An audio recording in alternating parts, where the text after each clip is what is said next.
Aqui é o quarto do Neckel. Rapidinho, ele disse que tá muito zoneado, então eu não vou filmar as partes que ele disse que tá zoneado. Aí aqui o corredor aqui. Tem aqui a porta ali onde a gente entra. Aqui os gabineiros. Aqui então tem o quarto dele.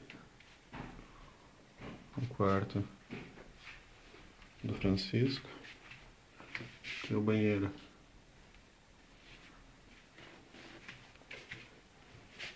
Aqui é a cozinha do Neckel. Então, aqui o fogão, aqui as coisas tudo certinho. Eu vou mostrar aqui a vista da sacada dele. Aliás, vista da janela.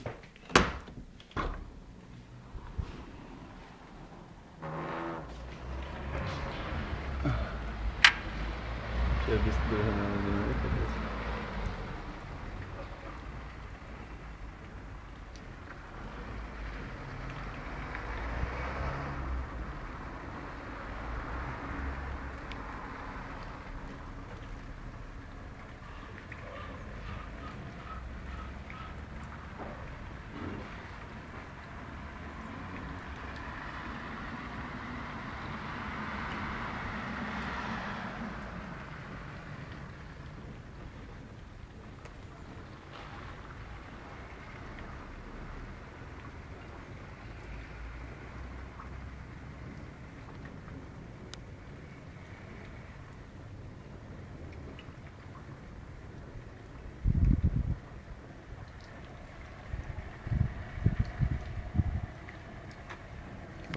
Lá embaixo é onde a gente entra lá.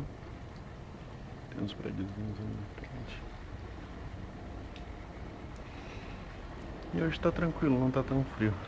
Mas ainda dá de ver que tem um pouquinho de neve aqui embaixo no... Acho que é vizinho dele.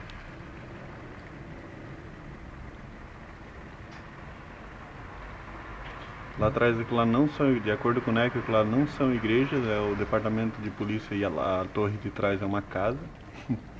Dizendo que o pessoal aqui é meio louco. E é isso, mas bem legal aqui as coisas. Um abraço.